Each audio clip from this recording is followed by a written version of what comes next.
大家好，我是 Iris， 面点师。鸡蛋灌饼是常见的街头小吃，在家里做并不难，还比外面买的更安心。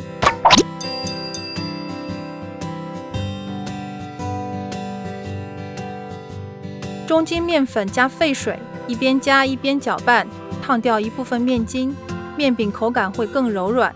再加入凉水，混合揉擦成团。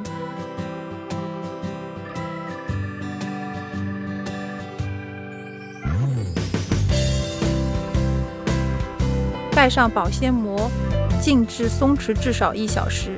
醒面的时候，我们制作油酥。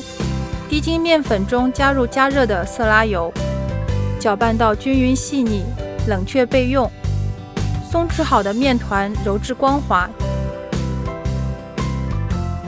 下剂子。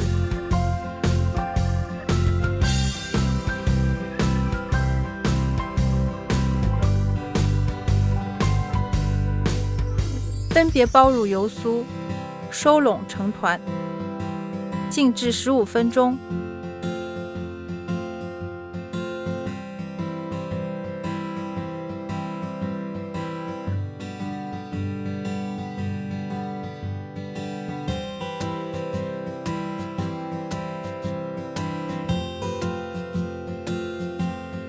接下来取一份面团，擀成直径20厘米左右的薄饼。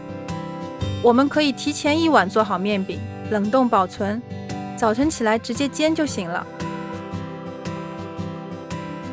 平底锅中火加热色拉油，放入面饼，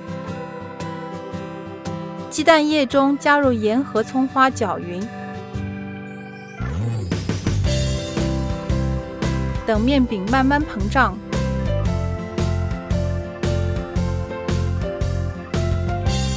起来以后，用筷子戳破，将蛋液灌进去，煎到两面都有黄色焦斑，就可以出锅了。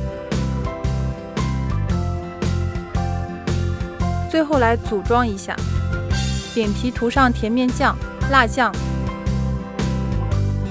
再加入自己喜欢的配菜，比如生菜、黄瓜条、培根等。